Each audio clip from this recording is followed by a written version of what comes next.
vai falar rapidamente então. O Cruzeiro teve, durante a temporada, nessa SAF, você falou bem, 3 treinadores, né? Isso. Falando um pouco sobre Larcamon, vem o Fernando Seabra e a reta final com o Fernando Diniz. Vamos falar um pouquinho de cada um aí. Vamos lá. E aí, pra gente dar sequência na retrospectiva, aí termina o Campeonato Mineiro, a diretoria entende que seria melhor uma mudança de técnico. O Cruzeiro, é verdade que a SAF, Ronaldo, procurou técnicos com mais nome, para que pudesse assumir o Cruzeiro. Inclusive, o Milito foi um dos nomes que a diretoria do Cruzeiro acabou procurando, mas que acabaria acertando com o Atlético. Teria acertado antes, já no final do Campeonato Mineiro, com o Atlético. Mas foi um treinador procurado pelo Cruzeiro antes até para que pudesse assumir. E tentou outros técnicos, mas com a recusa de vários deles, né, já que o Campeonato Brasileiro estava batendo na porta, entendeu que seria uma boa oportunidade de trazer de volta o Fernando Seabra. E aí é impossível a gente falar só do Campeonato Brasileiro e desse trabalho sem que a gente pudesse lembrar o final de 2023. Ele pega o Cruzeiro já com um ponto ali à beira da zona de rebaixamento, com todo aquele fantasma que envolvia os 3 anos anteriores e com toda a pressão para que não pudesse regredir o trabalho da SAF, Ronaldo, né? E não é o Autuori, né, Nobre? Quem Exatamente. pega é o Fernando Seabra. Exatamente. O Autuori assinava só. Exato, era aí que ele assinava a súmula, mas à beira do gramado a gente via, né? No dia a dia, que quem comandava o Cruzeiro era de fato o Fernando Seabra, e ele mesmo disse isso. Rafa, vamos fazer uma pausa aqui agora. Seguinte, e aí eu quero a opinião de vocês dois. Eu falei na época, eu acho engraçado. Em dezembro de 2023, o Fernando Seabra não servia, não. Aí, obrigado, foi um prazer, salvou o Cruzeiro aí, valeu, tudo de bom pra você, pra Autuori, vamos procurar um outro técnico. Aí traz o Larcamon, que ninguém nunca tinha ouvido falar aqui. Beleza. Aí, 2, 3 meses depois, o Fernando Seabra passa a ter um pouco mais de cancha, né? Porque ele foi dirigir o Sub-20 do Bragantino e voltou. Não dá, né? É autoexplicativo, né? Eu entendo, tudo bem, concordo, acho que o trabalho do Fernando Seabra foi muito bom, inclusive acho que ele deveria ter ficado. Fui contra a saída dele e tudo. Mas essa aí foi uma incoerência sem tamanho, né? E tá muito claro pelo contexto que o Nobre traz, né? A negativa de outros técnicos fez o Cruzeiro procurar o Fernando Seabra. Então foi a negativa, não foi direto no Seabra, ele não foi a primeira opção, Daniel Seabra. Então o Cruzeiro tentou, outros não conseguiu, e aí teve um momento de lógica e viu, olha, quem salvou o time em 23 não foi o Paulo Autuori que deu aquelas coletivas filosóficas dele, né, e falava dessa maneira. Uma coisa horrorosa, né, vamos combinar, né, horríveis as coletivas do Autuori, pelo amor de Deus. Foi o Fernando Seabra, e aí bateu a lógica. Diante das recusas, por que não trazer um cara que literalmente já conhece, já trabalhou com o elenco, livrou esse elenco de mais uma barra pesada, e aí, praticamente, né, Nobre, começa a temporada. Tudo bem, já tinha passado o Campeonato Mineiro, já tinha eliminação da Copa do Brasil, mas praticamente ele inicia uma temporada à frente do Cruzeiro. Como é que você me explica isso, Rafa? Não? E aí, assim, é difícil. Pra mim, o Cruzeiro tentou outros técnicos, e aí, é claro que o Cruzeiro não diria isso para a imprensa, que tentamos, os que a gente tentou não toparam, não aceitaram esse trabalho no meio do caminho, né? Uma semana quase do Campeonato Brasileiro, e aí a gente traz de volta o Seabra, que topou, conhece o elenco, e o argumento foi esse, né? O argumento da SAF Cruzeirense foi que estamos corrigindo uma rota, mas a gente sabe que, de fato, o Seabra foi o cara que topou.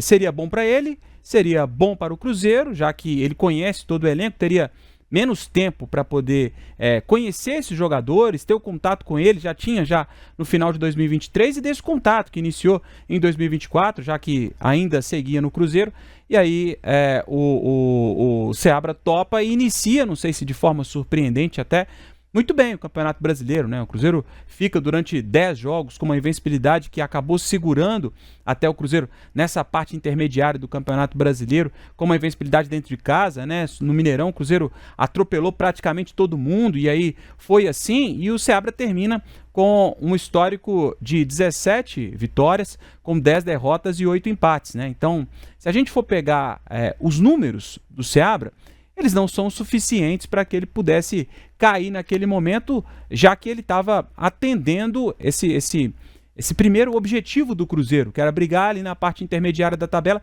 e ele estava ali. Depois de um empate, em que o Cruzeiro priorizou de fato a Copa Sul-Americana, aí também a pedido já da nova SAF de Pedro Lourenço, o Cruzeiro prioriza a Copa Sul-Americana, consegue um empate lá contra o Cuiabá com time reserva, E aí a diretoria celeste acaba entendendo que era o momento de trocar, já que o Cruzeiro vinha de oscilações, e aí oscilações mais pesadas dentro do Campeonato Brasileiro, que é natural também dentro de uma temporada, né?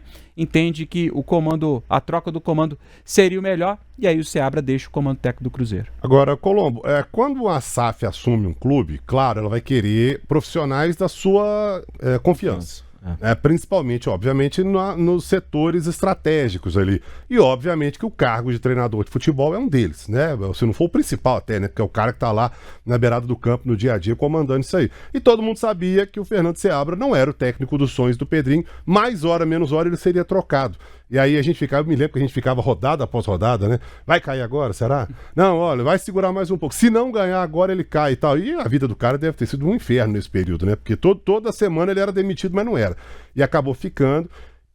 Eu tenho uma opinião que tudo foi muito mal conduzido. A saída do Seabra e a chegada do Diniz. Foi tudo muito mal conduzido, mal gerido. Você concorda? Concordo. E aí, hoje é um bom programa pro internauta chamar a gente de profeta do acontecido. Ah, é ótimo. Mas ele tem total razão em dizer isso. Mas eu vou ser simplório aqui na minha justificativa por que eu acho que a demissão foi injusta. Onde estava o Cruzeiro no Campeonato Brasileiro com o Fernando Seabra? Tava ali na 8ª, 7ª posição? Não, tava menos até, não. Não, quando ele é demitido na 7ª colocação. 7ª colocação. Ele chegou a ocupar 5º lugar. Sim. Aí tá, vamos supor, com o acontecido estaria dentro da Libertadores, correto? Ele estava aonde na Sul-Americana? Com uma classificação totalmente encaminhada. Com o Fernando Seabra. Com o Fernando Seabra. O Fernando Diniz chegou tendo que confirmar uma classificação só, né? Exato. Então, muito bem encaminhado com o resultado feito no Paraguai. A demissão foi injusta, não há o que se contestar. Ela foi injusta. Eu não vou dizer que o Cruzeiro não caiu de rendimento, que o Cruzeiro não deixou de apresentar o próprio futebol que apresentou nas mãos do Fernando Seabra. Àquela altura, os laterais que com ele se destacaram tanto já começaram a cair de rendimento, é verdade. O Cruzeiro sentia falta de repertório, digamos assim, não sabia também jogar de outra maneira, mas o Cruzeiro fazia um campeonato, no meu entender, totalmente dentro das suas expectativas, acima até no brasileiro, no caso do Campeonato Brasileiro. E na Sul-Americana ele já tinha conseguido a classificação sobre o Boca Juniors, quer queira, quer não. É o Boca, todo ano é o pior Boca de todos os tempos, né? É esse o discurso que a gente tem visto na imprensa brasileira de maneira geral. Ele já tinha cumprido as suas missões. Então, o fatídico áudio Daniel Seabra escancara como isso foi mal conduzido.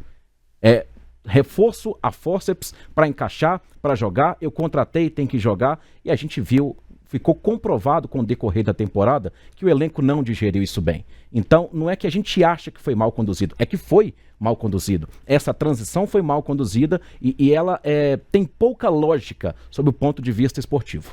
Ô, Rafa, e aí o Cruzeiro chega, não sei se aos trancos e barrancos, né? Porque é uma competição complicada também, dura, né? Não vai chegar passeando e tal, mas chega na final da Copa Sul-Americana e eu não sei se todo mundo esperava isso, né? Então, acho que no frigir desses ovos aí, pro torcedor do Cruzeiro, acabou ficando de bom tamanho até a Copa Sul-Americana, né? Assim, a Copa Sul-Americana não há o que se discutir, né? Jogo único, por mais que pudesse existir, nesse caso não existia, né? Um elenco muito melhor que o outro, para mim, até de um modo geral, o Racing era melhor do que o Cruzeiro no papel. É jogo único, né? Pode acontecer de tudo, né? A gente viu a final da Libertadores, né? Que um Botafogo, pra mim, tinha um elenco melhor que o do Atlético, mas que com segundos de jogo perde um jogador, aí muda todo o cenário, né? O jogo único pode acontecer qualquer coisa. E aí o Cruzeiro vai pra decisão, e eu acho que até a decisão nem foi tanto aos trancos e barrancos. O Cruzeiro tem a dificuldade contra o Boca, né? O primeiro jogo na Bombonera, o Cruzeiro poderia ter perdido por um placar até maior, mas consegue trazer só 1-0. E aí no Mineirão o Cruzeiro joga melhor, tem a expulsão do Advíncula, mas o Cruzeiro joga melhor. No segundo tempo acaba tropeçando nos próprios erros, mas poderia também, o Cruzeiro sofreu no final, mas poderia no primeiro tempo ter feito um placar até maior, tira o pé em algum ponto, enfim. Também teve um ponto alto da crítica ao Seabra neste jogo especificamente, né? Que ele não foi pra cima, não matou o confronto, também foi criticado. E ali eu entendo que foi mais os jogadores que o Seabra, né? O Seabra não fez nenhuma mudança drástica no elenco, por mais que o Wallace começasse aquele jogo, até então não era titular, até esse áudio, eu acho importante a gente destacar ele, né? Como a gente destacou no trabalho do Larcamon, a Copa do Brasil, a eliminação, acho que esse áudio de fato, ele entra na conta para essa saída do Seabra. No primeiro momento o áudio ficou parecendo uma brincadeira, né? tipo assim, o Pedrinho brincando com um amigo e tal. Depois a gente foi vendo que a coisa não era bem assim. E não caiu bem, de fato, pro grupo cruzeirense. Mas, enfim, ainda falando da Copa Sul-Americana, e depois o Cruzeiro faz 2 jogos teoricamente tranquilos, né? 2 partidas bem tranquilas. E aí, quando o Diniz assume o Cruzeiro já na semifinal da Copa Sul-Americana, ele assume com uma vantagem de 2-0 contra o Libertad em casa, que seria para o mais pessimista torcedor do Cruzeiro imaginar que pudesse acontecer uma eliminação. E o Cruzeiro não joga bem, né? Como foi a marca do trabalho do Diniz. E aí, não sei se a gente já inicia para falar do trabalho do Diniz. Já pode puxar também a reta vamos final lá, para do falar brasileiro. desses 15 jogos do Diniz, né? Onde conseguiu só 3 vitórias, com 6 empates e 6 derrotas. Um aproveitamento muito ruim, mas acho que mais do que isso, mais até do que os números, o Diniz não apresentou tecnicamente o que a gente espera dele, né? E aí acho que envolve uma série de coisas. Acho que, para mim, não tem racha no elenco, não houve um entendimento do que é o trabalho do Diniz. Para mim é simples a gente analisar isso. A turma não conseguiu entender. Acho que todo mundo imaginou que com um passe de mágica o Cássio poderia lançar como o Lampard lá no início da jogada e as jogadas pudessem acontecer de forma natural. A gente via até logo quando ele assume, e aí na zona mista a gente consegue perceber isso conversando com os jogadores, né? O que já dá para falar desse primeiro trabalho do Diniz e tal, e todos os jogadores, todos foram unânimes. Com o tempo a gente vai entender e a gente vai colocar em prática o trabalho do Diniz. Então todo mundo citava o trabalho do Diniz. Acho que ficou muito ancorado ali do que fosse a expectativa do Cruzeiro para essa final contra o Racing, e aí teria mais algumas semanas para que pudesse implementar esse trabalho do Diniz, e que a gente não viu de fato, muito pela correria do calendário brasileiro, que o Cruzeiro não podia abrir mão do Brasileirão, porque como aconteceu no final, né? Restou ao Brasileirão dar essa vaga ao Cruzeiro para a Libertadores, e o que não aconteceu, mas foi o alento do Cruzeiro, né? E aí o Cruzeiro ficou naquela, sem um elenco forte, talvez para montar um time, imagina, para poder brigar em 2 frentes. Então não aconteceu, e aí o Cruzeiro acabou sucumbindo aos resultados, mas principalmente também a parte técnica. Eu acho que o Cruzeiro faltou muito do Cruzeiro do Diniz. O Racing, né, da Argentina, que agora, a partir do dia 1º, vai ter como presidente o irmão do Gabriel Milito, Diego Milito, que foi eleito como presidente do Racing campeão, então, da Copa Sul-Americana. 500 mil anos que o Racing ganhava um título também, né, Colombo? Mas e esse trabalho do Diniz aí, e o Diniz mantido pro ano que vem, né? Foi justa a permanência dele? Pra mim foi, e pra ver como as coisas não são excludentes. A demissão, pra mim, do Fernando Seabra, ela é injusta. A contratação do Fernando Diniz faz sentido, mas ela flertou com não fazer sentido, ao passo que o Cruzeiro caminhou para não continuar com o Fernando Diniz. O que é que eu quero dizer com isso? É que o Fernando Diniz, embora tenha uma grande parcela de culpa, e tem mesmo, e isso ficou muito evidente na final da Copa Sul-Americana, que foi um Cruzeiro que não entrou no primeiro tempo. Tava calor, o Racing era um time mais veloz, o time tinha mais velocidade pelas pontas, o Vidjalba falhou nesse lance, o Cássio pode ter falhado naquele outro, beleza, isso é do jogo, mas foi um Cruzeiro que jamais entrou em campo a nível de competitividade como entrou o Racing. Isso é culpa dos jogadores e também do Fernando Diniz. O fato de o Cruzeiro não conseguir resultados, não jogar pelo resultado, pelo menos neste primeiro momento, também é culpa do Fernando Diniz. Mas não dá, Seabra, Nobre, para você trazer o Fernando Diniz, esperar que ele, com os jogadores que ele não pediu, porque ele chega depois da janela, ele de cara consiga moldar o time à sua maneira, à sua cara. Então a demissão, para mim, seria muito justa. Você traz o Fernando Diniz, que tem um mínimo de identificação com o Cruzeiro, como ele apresentou na sua entrevista coletiva, já tendo passagem como jogador, um desejo dele, segundo ele, de trabalhar no Cruzeiro, e aí você traz o treinador, coloca reforços a fórceps, exige que o Cruzeiro jogue à maneira dele, num calendário já de reta final, e você não dá chance para na próxima temporada, mesmo assinando um contrato longo, porque o contrato com o Fernando Diniz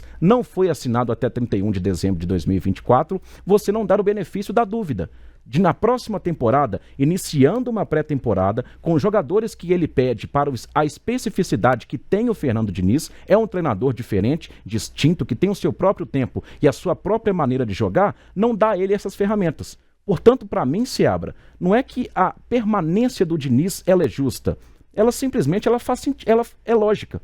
Ela faz sentido. Contratou-se um cara que a gente sabe que não pega trabalhos intermediários e não é um treinador intermediário. É do início do trabalho. É de começar a temporada com o grupo dele e a maneira dele. Então, para mim, é uma questão de lógica. Assinou com o cara um contrato mais longo? Banque esse contrato. Porque o Fernando Diniz é um treinador diferente que exige uma pré-temporada diferente. Demitir o Diniz no meio do caminho, para mim não faria sentido nenhum. Pra mim também não. Rafa e Colombo, debate pronto de primeira. Temporada do Cruzeiro, positiva, negativa ou ficou ali no meio do caminho? Positiva.